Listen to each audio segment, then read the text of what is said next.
Hello, my name is Audrey, and I'm 37 years old. My biggest dream since I was 15 was to own my own home. So you can guess how surprised I was when my mother-in-law tried to evict me from my new home so she could live there with my husband. Of course, I couldn't let her get away with it, but before I continue anymore, let me give you some backstory. My family never owned our own place. We always rented. Regardless of my parents' financial standing, we always lived in an apartment. We moved apartments with every pay raise, but still. In fact, my parents still live in a rented apartment to this day. Anyways, I always admired my friends' houses growing up. I always wondered what it would be like to live in a big space that was all yours. I wanted to be able to furnish and decorate it the way I wanted to. So I pursued a career in a pretty niche field.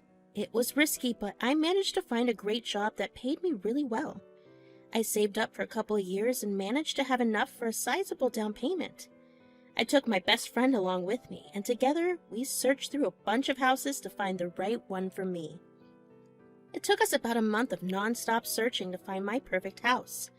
It was located about half an hour away from my workplace and in a great locality. It was a little pricier than what I had originally planned, but it would only take me a year longer to pay it off than I had originally planned. Anyway, with that, I moved into my own home. Over the next year, I began to turn my new house into my home. I made a few renovations by myself and then bought all the furniture to add a touch of me to my space. I was around 29 at this point. I had achieved my lifelong dream in the span of 14 years, and that had to be the thing I'm proudest of. But I had no one to share my joy with. I missed going out on dates and having someone to hold me after a bad day. I missed feeling my heart race whenever I saw the person I was infatuated with, so I turned to my best friend and asked her to set me up with someone. My best friend came through and found quite a few potential men for me to date, but I never clicked with any of them. One day, while I was waiting for yet another date that I was sure was going to fail, this stranger approached me. He was new in town and needed help finding his way around. He sat down with me and we began talking. This stranger's name was John, and he was the one I ended up marrying. That day, the two of us walked out of the cafe and headed to the park, where we walked for a bit and just talked. I had never in my life clicked with anyone the way I clicked with John. I found out that he was a lawyer who had moved from across country because of a great job offer he received. We exchanged numbers and began to hang out a lot more frequently. We had been going out for about 3 months when I decided to bring him back to my place. Up until then, I had kept my place off limits because I didn't want that to be the reason he stayed. Owning a house at my age told others that I had money, and I didn't want that to be a factor in being with me. Whoa, this is your house? Yep, all mine. As in, you own this house? Yes, darling. You are one incredible woman. I hope you know that. Oh, I don't know about that. No, really, in today's world, owning a house at your age is a crazy feat to accomplish. And you did it all on your own, yeah? Yeah. Incredible, I'm telling you, I'm the luckiest guy alive to have gotten to be yours. Because I have a house? No, because you're passionate. You decide what you want and you chase it till it's yours. You're being way too nice, darling. No, you deserve to be applauded, my dear. Honestly, I think that's when I realized I wanted to be with John for the rest of my life. He didn't care that I had wealth. He cared more that I had worked hard to earn what I had dreamed of. After that, it was a steady fall in love with him. We had a lot of our things at each other's places. Just because I owned my own place, John never insisted that he stay at my place anymore. John lived with a couple of roommates, but still, he made sure I stayed over for equal amounts of time. He was just such a kind and perceptive man. He made me feel like I was worth something. It happened on a day that we were staying at his place. We were cuddling on his bed, watching some show, when he looked over at me and asked me to marry him. Of course I said yes. We waited for another year to save up for a big wedding. We invited our families and friends from all over the country. Our wedding had about 200 guests, and we were determined to have the time of our lives with them. It was at this wedding that I got to meet John's mother, Jenny. John wasn't the biggest fan of his mother and never really encouraged me to meet her. In the time we were dating, not once had he made the effort to go back home. He used to tell me it was too much drama and he wasn't in the mood for it. He did tell her about me though, so at least she knew of my existence. John told me that his dad had been the only one holding the family together. His dad was the one who could tolerate his mother and somehow calmed her down. That's how John had stayed sane for so long. But then, his dad passed away when John was in his last year of high school. After that, his relationship with his mother only got worse. She began to smother him to the point where he barely had any privacy at all. She was constantly snooping through his things and doing a bunch of weird things that she reasoned as doing for my adorable son. John had enough, so he took the first job he got far away from home and ran. I knew that I might struggle a bit with Jenny, especially because she smothered him that much, so it was no surprise when she showed up at our wedding looking disgusted with everything. At the reception, she approached John and me for what I thought were congratulations. Ah, the newlywed couple. Mom, this is Audrey. I'm sorry I didn't introduce you to each other. I was too busy with work. You don't have to lie, dear. I'm sure this woman is the reason you didn't come home to me. I'm sorry. You don't have to apologize for anything, honey. Mom, I couldn't visit and Audrey had nothing to do with it. Be nice or I'll have you escorted out. Whatever. You look very handsome, though. Oh, but I look average next to my beautiful wife here. Oh, hush. But Jenny, you look gorgeous too. I love your dress. I'm gonna get a drink. I can't lie. That hurt. She didn't even know me, and she already decided I was some threat. John gave me the look and said, "I told you so," and I couldn't help but laugh. I put my feelings aside and decided to just enjoy the rest of the night. By the end of the night, I had completely forgotten about my interaction with Jenny. After that, Jenny flew back home and I never really heard from her for the next 4 years. She would invite John over for the holidays, but as soon as we would tell her that he and I would be glad to be there, she would make up an excuse about her plans changing so she would not be able to host us. Initially, I was hurt by the way she was avoiding me, but after the second year, John and I began to make bets about whether or not we would actually spend the holidays with her. I was fully expecting to never see Jenny again. But I was wrong. Jenny had called us one day, pretty late at night. I was a little worried, but John waved it off. He picked up the phone. Hi, sweetie. Hey, Mom, what's up? So it turns out my house had a bunch of mold, and a lot of the wood rotted, and I need to be out of the house for the renovations. Do you think I could stay with you guys for a couple of months? I don't know. You really don't like Audrey. Are you sure you want to spend time under the same roof with her for a couple of months? Didn't you tell me the house belonged to her? Why don't you pass the phone to her and let her answer? Okay, if that's what you want. John handed me the phone and whispered to me to say no. Jenny asked me the same question. To be fair, even though I knew she wasn't the best person, I still wanted her to approve of me. Plus, she was family, and I couldn't leave family stranded like that, so I told her she could come over. John looked at me with wide eyes. Why did you do that? I couldn't leave her stranded. She has other friends and family she could ask. Ugh, it's okay. Maybe she'll like me. I don't know about that, but I'm telling you, if she does anything funny, I won't stop you from throwing her out. She can't be that bad. Besides, I can't do that to family. I was wrong. She was worse than I had ever imagined. She was messy, and she was rude. She kept insulting me and the way I did everything. She acted entitled and constantly expected us, especially me, to do everything for her. She made us buy her all these fancy foods, and if she didn't like the food I cooked, she would demand that we buy her takeout. It was very physically and mentally draining to live with her, not to mention financially draining too. John kept telling me just to evict her. He told me he would be more than willing to help me with the legalities of it all. One time, she called me worthless and good for nothing just because I hadn't vacuumed her room because I was too tired from work. I had to literally hold John back from lashing out at his mom. But no matter what happened, I couldn't ask her to leave. She was family.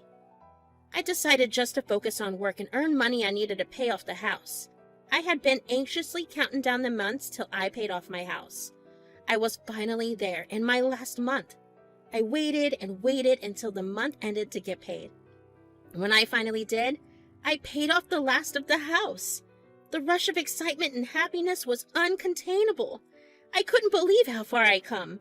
It took me a good couple of years, but here I was. I truly, in every sense of the word, owned my own home. I bought it all by myself. Of course, this good news had to be celebrated with John. I walked into his office where he was busy working over some case and excitedly told him about my news. Guess what? Oh, you sound excited.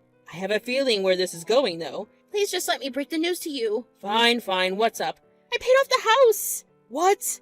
I'm so proud of you, sweetheart. Look at you. Look at how far you've come. I know, right? It's such a crazy thing. Wow. Oh, but is it really crazy? What do you mean? You're you. In the time I've known you, you've never been one to quit. Like I told you the first time I came over, you're an amazing woman who was just destined to earn great things. Owning your own house is just the foundation for everything else you're capable of doing. I love you so much. I don't know what I'd do without my own personal cheerleader. You bet I'll be cheering you on until the end of time. I rode the high of buying my own house for the next 2 weeks. It was something that I told everyone that was close to me. Everyone congratulated me. Funnily enough, Jenny congratulated me too. She prepared dinner for us one night in celebration. John and I were surprised by her sudden generosity. It got even more surprising when Jenny kept praising me for my achievement. John and I got through dinner awkwardly because neither of us knew how to react to his mother's new niceness. When we retreated to our own room, we couldn't help but laugh. I told him that something felt off about this, and John agreed that he felt the same. We decided that we would be a little more alert to all of Jenny's actions. I don't know what she had planned up her sleeve, but I was sure that there was something evil or stupid brewing. I was borderline paranoid for the next 2 days, but Jenny just kind of didn't do anything but be her regular self, so I let loose a little. Then it happened. Jenny told us that she wanted to prepare another dinner for us. Now John and I were on alert again. She was definitely going to do something. We couldn't figure out what, so we decided to just see what happened.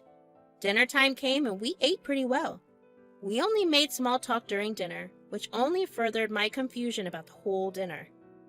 After we were done with dinner, Jenny told me she had something to tell me. I felt my stomach drop. Audrey, I need to talk to you about something. Yes?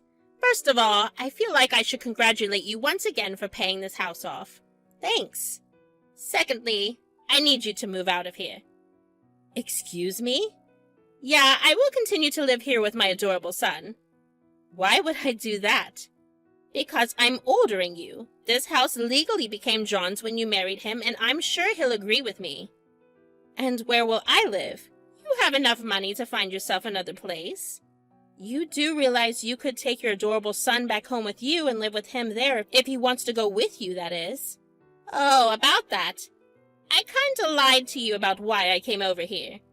What do you mean? My house got seized because of all the loans I wasn't able to pay off. So your backup plan was to rob me of my house when I paid it off? It's not robbery if it belongs to my son. I knew all of this was absurd, but I couldn't help being shocked at Jenny's audacity. I knew she was not the best person by any means, but to go this far? She lost her home, and her first thought was to sabotage mine? I looked over at John, who had been silent for the entire conversation I had with Jenny. He looked just as shocked as me.